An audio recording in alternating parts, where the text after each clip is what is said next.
ஆச்சி பாதாம் ட்ரிங்க். ஆச்சி பாதாம் ட்ரிங்க் ஒன்னு வாங்கினா ஒன்னு ஃப்ரீ. மேற்கொண்டது.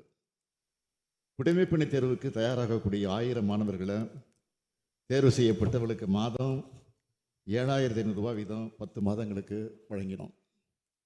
மேலும் முதல்நிலை தேர்வில் தேர்ச்சி பெற்று முதன்மை தேர்வுக்கு தயாராகக்கூடிய மாணவர்களுக்கு ரொக்கமாக 25000 ரூபாயை ஊக்கத்தொகையாக வழங்கணும்.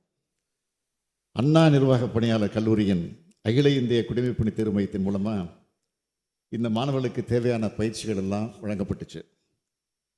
நான் மேற்கொண்ட தீவிரமான முயற்சிகளோட பயணம் இந்த ஆண்டு தமிழ்நாட்டில் இருந்து 57 மாணவர்கள் பல்வேறு அகில இந்திய பணிகளுக்கு தேர்ந்தெடுக்கப்பட்டிருக்கிறாங்க. இதில் கூடுதல் மகிழ்ச்சி என்னன்னு கேட்டிங்கன்னா, இவங்க 50 பேர் நான்முகன் திட்டத்தில் பயிற்சி பெற்று பயனடைந்திருக்கக்கூடியவங்க. நான்முதல் திட்டத்தோட போற்றத்தக்க இந்த வெற்றியை நாம் தக்க வச்சுக்கணும். அது மட்டும் இல்லாமல் தேர்வில் வெற்றி பெற்று இருக்கக்கூடியவர்களுடைய எண்ணிக்கையை மேலும் உயர்த்த வேண்டும். அதுக்காக சென்னையில் இருக்கக்கூடிய ஷனா நகர் பகுதியில் 500 மாணவர்கள் தங்கி பயிலக்கூடிய வகையில் அனைத்து நவீன வசதிகளோடு கூடிய ஒரு பயிற்சி மையம் 40 கோடி ரூபாய் செலவில் அமைக்கப்படும் என்பதை தங்கள் வாயிலாக இந்த அவைகளை நான் தெரிவித்துக் கொள்ள விரும்புகிறேன்.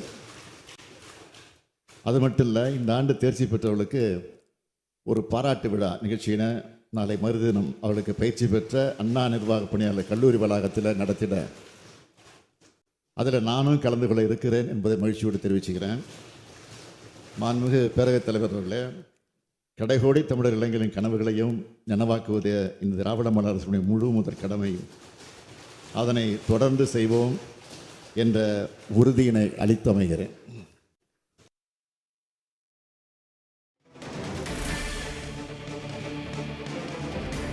பேர் நான்முகன் திட்டத்தில் பயிற்சி பெற்று பயனடைந்திருக்கக்கூடியவங்க. நான்முதல் திட்டத்தோட போற்றத்தக்க இந்த வெற்றியை நாம் தக்க வச்சுக்கணும். அது மட்டும் இல்லாமல் தேர்வில் வெற்றி பெற்று இருக்கக்கூடியவர்களுடைய எண்ணிக்கையை மேலும் உயர்த்த வேண்டும். அதுக்காக சென்னையில் இருக்கக்கூடிய ஷனா நகர் பகுதியில் 500 மாணவர்கள் தங்கி பயிலக்கூடிய வகையில் அனைத்து நவீன வசதிகளோடு கூடிய ஒரு பயிற்சி மையம் 40 கோடி ரூபாய் செலவில் அமைக்கப்படும் என்பதை தங்கள் வாயிலாக இந்த அவைகளை நான் தெரிவித்துக் கொள்ள விரும்புகிறேன். அது மட்டும் இல்லை, இந்த ஆண்டு தேர்ச்சி பெற்றவர்களுக்கு ஒரு பாராட்டு விழா நிகழ்ச்சியினை நாளை மறுதினம் அவர்களுக்கு பயிற்சி பெற்ற அண்ணா நிர்வாக பணியாளர் கல்லூரி வளாகத்தில் நடத்திட அதில் நானும் கலந்து கொள்ள இருக்கிறேன் என்பதை மகிழ்ச்சியோடு தெரிவிச்சுக்கிறேன். மாண்புமிகு பேரவைத் தலைவர் அவர்களே, கடைகோடி தமிழர் இளைஞர்களின் கனவுகளையும் நனவாக்குவதே இந்த திராவிட மாடல் அரசுடைய முழு முதற் கடமை.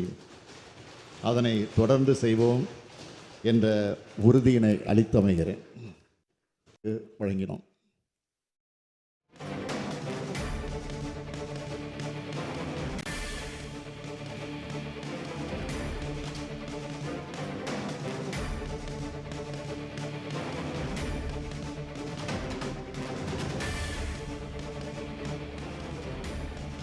சட்டப்பேரவையில் முதலமைச்சர் மு.க.ஸ்டாலின் உரையாற்றினார். அப்போது தேர்ச்சி பெறுவோரின் எண்ணிக்கை அதிகரிக்க 40 கோடியில் சிறப்பு மையம் அமைக்கப்படும் எனவும் முதலமைச்சர் மு.க.ஸ்டாலின் தெரிவித்துள்ளார். குடிமைப்பணி தேர்வில் தேர்ச்சி பெற்ற மாணவர்களுக்கு பாராட்டு விழா நடத்த ஏற்பாடுகள் செய்யப்பட்டு உள்ளதாகவும் முதலமைச்சர் சட்டப்பேரவையில் தெரிவித்துள்ளார்.